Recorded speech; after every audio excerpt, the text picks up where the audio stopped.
On behalf of all Americans, let me also thank the entire Polish people for the generosity you have shown in welcoming our soldiers to your country.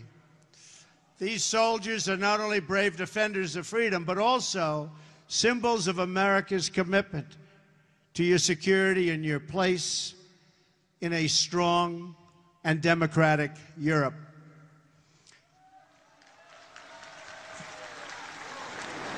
We are proudly joined on stage by American, Polish, British, and Romanian soldiers. Thank you. Thank you. Great job. President Duda and I have just come from an incredibly successful meeting with the leaders participating in the 3 C's initiative. To the citizens of this great region, America is eager to expand our partnership with you. We welcome stronger ties of trade and commerce as you grow your economies. And we are committed to securing your access to alternate sources of energy, so Poland and its neighbors are never again held hostage to a single supplier of energy. For America's part, we have never given up on freedom and independence as the right and destiny of the Polish people, and we never, ever will. Polish martyr, Bishop Michael Kozel, said it well: more horrifying than a defeat of arms is a collapse of the human spirit. Through 4 decades of communist rule, Poland and the other captive nations of Europe endured a brutal campaign to demolish freedom, your faith, your laws, your history, your identity, indeed the very essence of your culture and your humanity. Yet through it all, you never lost that spirit.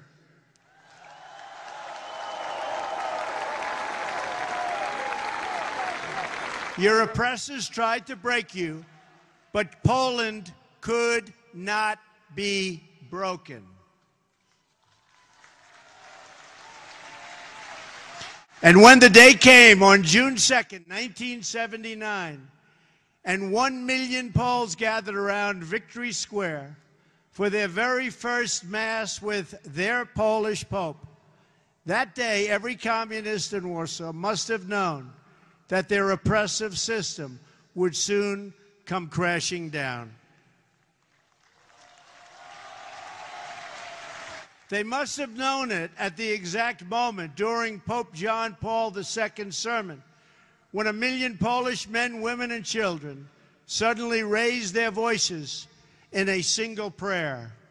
1 million Polish people did not ask for wealth. They did not ask for privilege.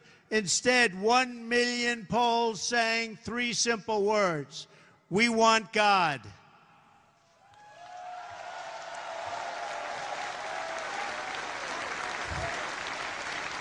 In those words, the Polish people recalled the promise of a better future. They found new courage to face down their oppressors. And they found the words to declare that Poland would be Poland once again. As I stand here today before this incredible crowd, this faithful nation, we can still hear those voices that echo through history.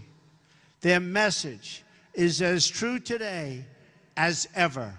The people of Poland, the people of America, and the people of Europe still cry out, "We want God."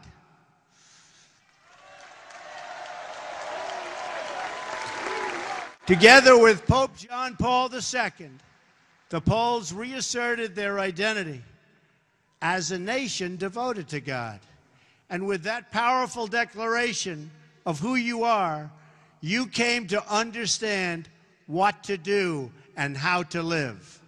You stood in solidarity against oppression, against a lawless secret police, against a cruel and wicked system that impoverished your cities and your souls. And you won Poland prevailed. Poland will always prevail.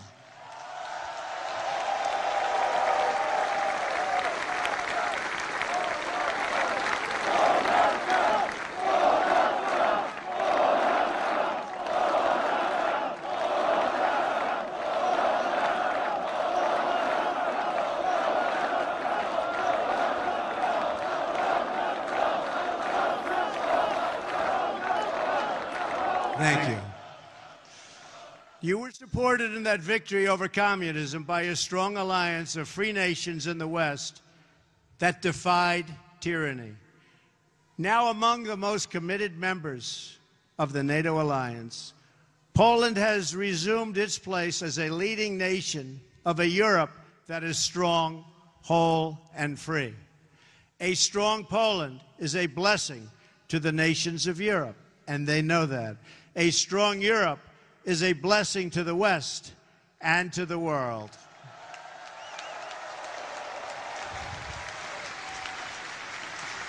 "100 years after the entry of American forces into World War I, the transatlantic bond between the United States and Europe is as strong as ever, and maybe in many ways even stronger. This continent no longer confronts the specter of communism. But today we're in the West, and we have to say there are dire threats to our security and to our way of life. You see what's happening out there. They are threats. We will confront them. We will win. But they are threats.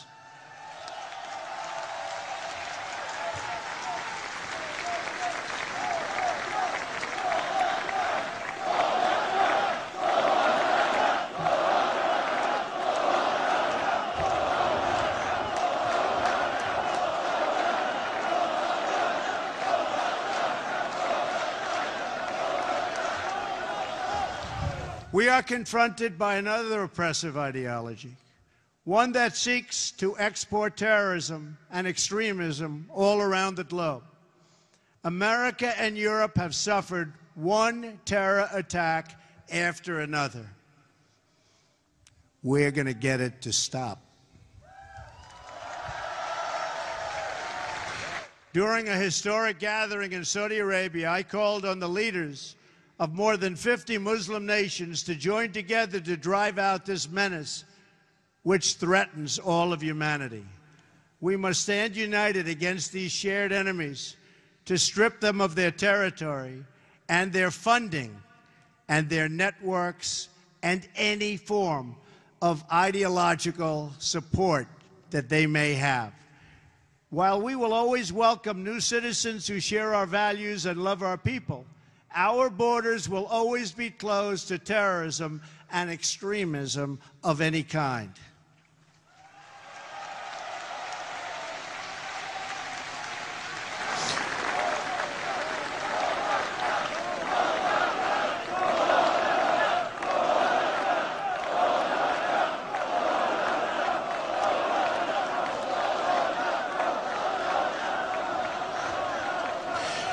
We are fighting hard against radical Islamic terrorism, and we will prevail.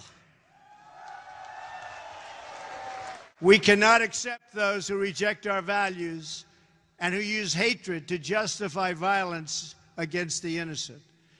Today, the West is also confronted by the powers that seek to test our will, undermine our confidence, and challenge our interests.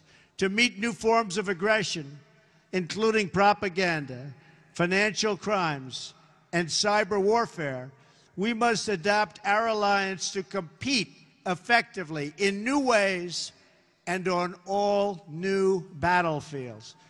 We urge Russia to cease its destabilizing activities in Ukraine and elsewhere, and its support for hostile regimes, including Syria and Iran, and to instead join the community of responsible nations in our fight against common enemies and in defense of civilization itself.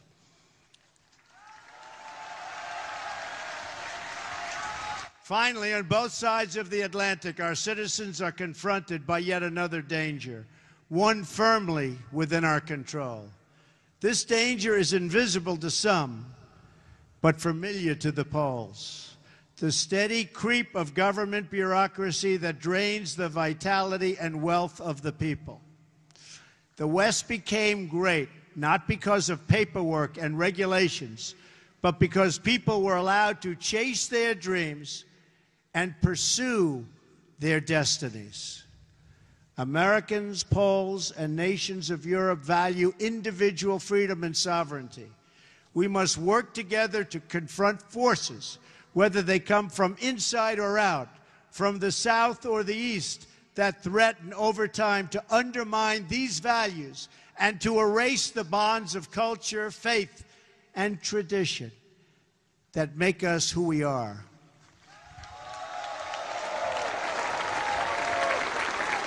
If left unchecked, these forces will undermine our courage, sap our spirit, and weaken our will to defend ourselves and our societies. But just as our adversaries and enemies of the past learned here in Poland, we know that these forces, too, are doomed to fail if we want them to fail. And we do indeed want them to fail. They are doomed not only because our alliance is strong, our countries are resilient, and our power is unmatched. Through all of that, you have to say everything is true. Our adversaries, however, are doomed because we will never forget who we are. And if we don't forget who we are, we just can't be beaten. Americans will never forget. The nations of Europe will never forget. We are the fastest and the greatest community. There is nothing like our community of nations. The world has never known anything like our community of nations. We write symphonies. We pursue innovation. We celebrate our ancient heroes, embrace our timeless traditions and customs, and always seek to explore and discover brand new frontiers. We reward brilliance. We strive for excellence and cherish inspiring works of art that honor God. We treasure the rule of law and protect the right to free speech and free expression. We empower women as pillars of our society and of our success. We put faith and family, not government and bureaucracy, at the center of our lives, and we debate everything. We challenge everything. We seek to know everything so that we can better know ourselves. And above all, we value the dignity of every human life, protect the rights of every person, and share the hope of every soul to live in freedom. That is who we are. Those are the priceless ties that bind us together as nations, as allies, and as a civilization. What we have, what we inherited from our, and you know this better than anybody, and you see it today with this incredible group of people. What we've inherited from our ancestors has never existed to this extent before. And if we fail to preserve it, it will never, ever exist again. So we cannot fail. This great community of nations has something else in common. In every one of them, it is the people, not the powerful, who have always formed the foundation of freedom and the cornerstone of our defense. The people have been that foundation here in Poland, as they were right here in Warsaw. And they were the foundation from the very, very beginning in America. Our citizens did not win freedom together, did not survive horrors together, did not face down evil together, only to lose our freedom to a lack of pride and confidence in our values. We did not and we will not. We will never back down.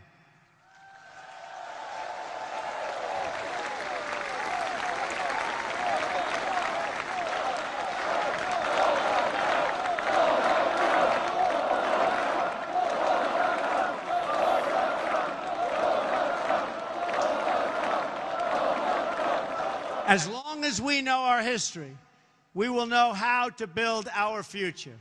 Americans know that a strong alliance of free, sovereign, and independent nations is the best defense for our freedoms and for our interests.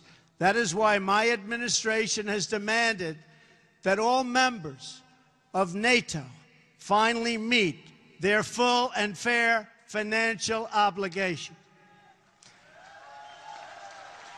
As a result of this insistence, billions of dollars more have begun to pour into NATO. In fact, people are shocked, but billions and billions of dollars more coming in from countries that, in my opinion, would not have been paying so quickly.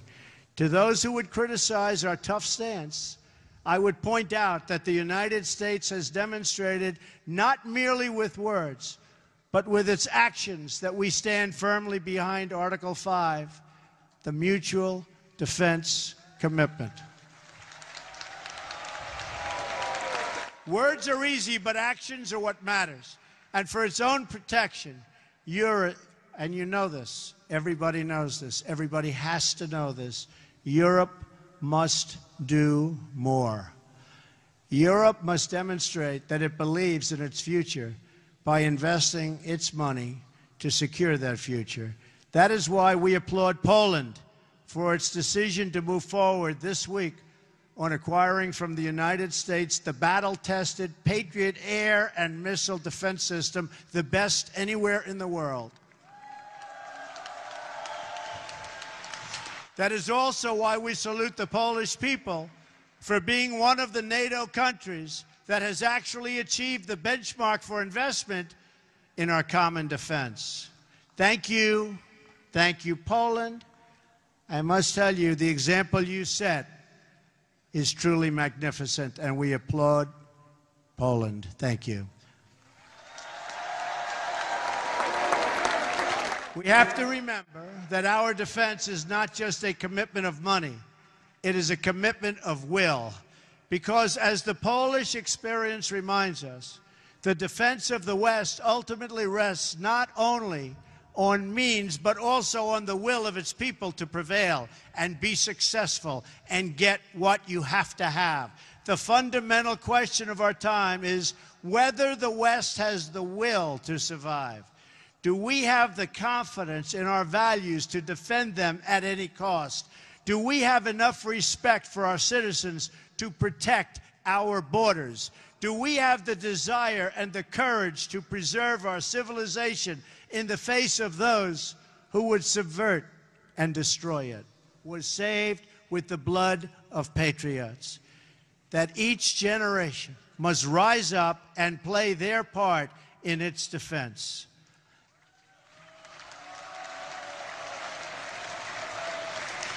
And that every foot of ground and every last inch of civilization is worth defending with your life.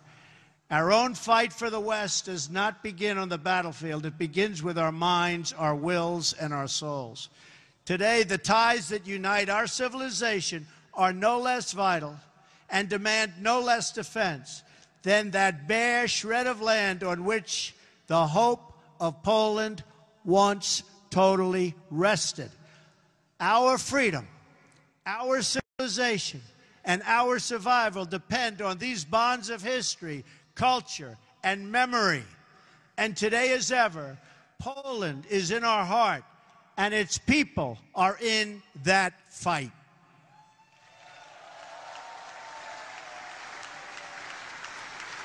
Just as Poland could not be broken, I declare today for the world to hear that the West will never, ever be broken. Our values will prevail, our people will thrive, and our civilization will triumph.